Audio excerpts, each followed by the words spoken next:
Did pirates really bury treasure? Let's talk about something you've probably imagined at least once as a kid: pirates. Treasure maps and big red X's marking the spot. You've all seen it in movies and cartoons. A bunch of pirates dig a hole on a deserted island, bury a chest full of gold and jewels, and leave behind a map that somehow survives for centuries. But here's the big question. Did pirates actually bury treasure? Well, the answer is mostly no. Sorry, Jack Sparrow. But like many myths, there's a tiny sliver of truth hidden beneath the drama, and today, we're going to dig that up. First, let's set the stage. The so-called Golden Age of piracy happened roughly between 1650 and 1730. This was a time when European empires were sending ships across the seas, packed with silver, spices, rum, sugar, and sometimes slaves. Pirates saw an opportunity and thought, why work for a paycheck when you can just steal one? But when pirates looted ships or raided coastal towns, they usually didn't end up with chests full of gold doubloons and glittering necklaces. Nope. Most pirate loot was trade goods, things like barrels of molasses, crates of textiles, tobacco, or even timber. Not exactly the kind of treasure that makes for an exciting treasure map, right? Now let's talk about the famous buried treasure myth. Where did it come from? You can blame one man, Robert Louis Stevenson. In 1883, he published a book called Treasure Island. You've definitely heard of it. The story had all the good stuff: buried gold, secret maps, tropical islands, and the infamous Long John Silver with his talking parrot. The book was such a hit that people assumed it was based on real pirate behavior. But here's the twist: it was total fiction. Before Treasure Island, nobody really talked about pirates burying treasure. After it, everyone assumed that was standard pirate procedure.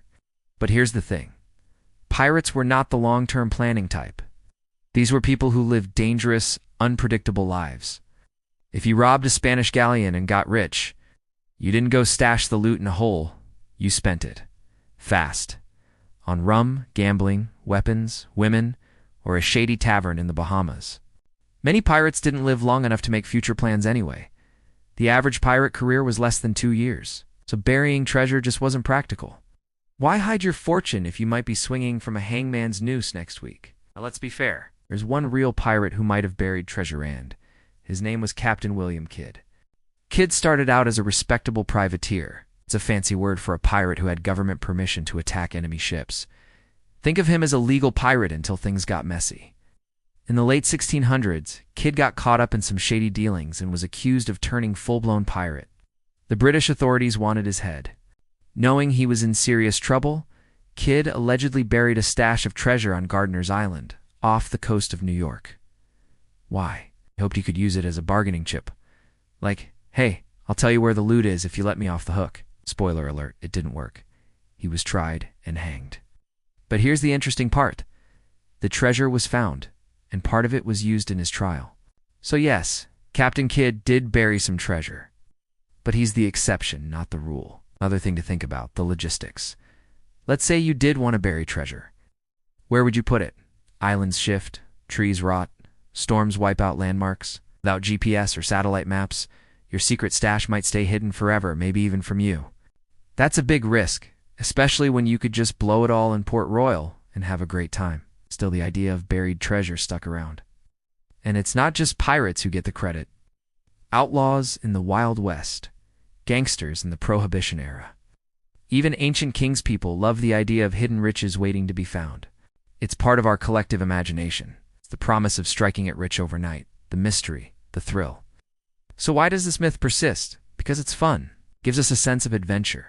That's why treasure hunting shows still pop up on TV and why people still search Oak Island for pirate gold that probably isn't there. In reality, pirate treasure was more about opportunity than hoarding. Some pirates split their loot evenly among the crew. In fact, many pirate ships were surprisingly democratic. Captains could be voted out. Everyone got a share. There was even compensation for injuries. Lose a leg that might be worth 800 pieces of 8? Sounds grim, but also kind of progressive, right? Also, many pirates didn't want to be pirates forever.